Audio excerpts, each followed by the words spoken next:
kulankani oo ah mid si wada jira u soo qaban qaabiyeen qaybaha kala duwan ee bulshada Soomaalida ay ku nool wadanka South Africa ayaa waxa habeenkii xalay ahaa ay la qaateen wasiir ku xigeenka wasaaradda arrimaha dibadda ee dalka Soomaaliya mudane Jamaal Maxamed Barro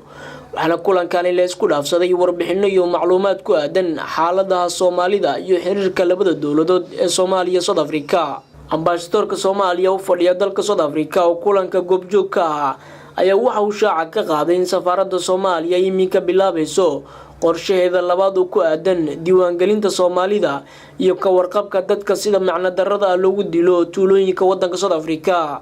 Safaaradda waxay bilaabaysaa registration, waxay bilaabaysaa diiwaangelin. Diiwaangelinta maxay taraysaa? Sida uu walaalkay sheegay 20 qof baa la dilay. Meesha lagu dilay inaan ogaano waa telefonadooda inaan hayno waa testarahooda inaan siino waa inaan meesha aan ugu soo gurmanayno aan ogaano waa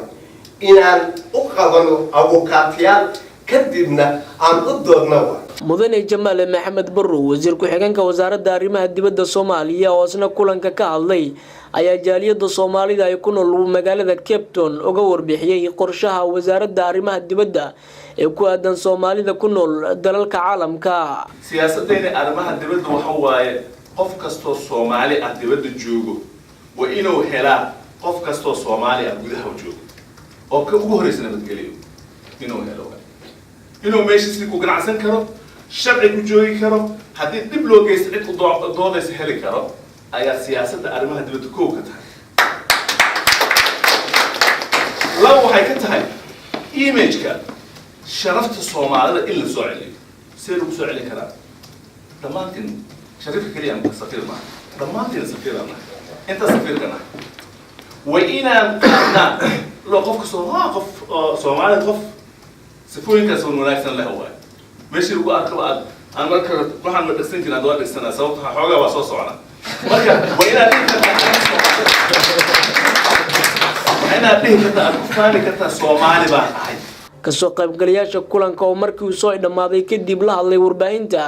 ayaa sheegay in aad ugu faraxsan yihiin in kulan ay la qaataan madax ka socotay wasaaradda arrimaha dibadda Soomaaliya ayna aad u soo dhaweynayaan xiriirka labada dawladood ee Soomaaliya South Africa. nagala soo qaybgaleen wasiir ku xigeenka arrimaha dibadda iyo iskaashiga caalamiga ah ee Soomaaliya iyo safiirka Soomaaliya oo fadhiya dalka South Africa dad kooban oo kamid ah gobolka Western Cape culimada aqoonyahanka ardayda jaamacadda dheergarada iyo guddigii taakulaynta safaaradda. marka sidaa darteed waxaan dawladda ku dooranayaa inay dardar geliso sidii loo aqoonsan lahaa baasaboorka Soomaaliya oo ay shacabka Soomaaliyeed si wanaagsan ay wadanka Soomaaliya ugu laaban lahayn ugana imaan lahayn. kulankii uu horeeyay qaataana wasiir ku xigeenka wasaaradda arrimaha dibadda ee Soomaaliya Jamaal Maxamed Barro jaaliyada Soomaalida ay ku nool gobolka Western Cape dalka South Africa waxaana kulankani oo ahaa kulan si weyn u soo qaban qaabiyeen qaybaha kala duwan ee bulshada halkaani ku nool. Abdullahi Maxamed Ibrahim Abdullahi Qorshe telefishinka qaranka Soomaaliya magaalada Cape Town wadanka South Africa.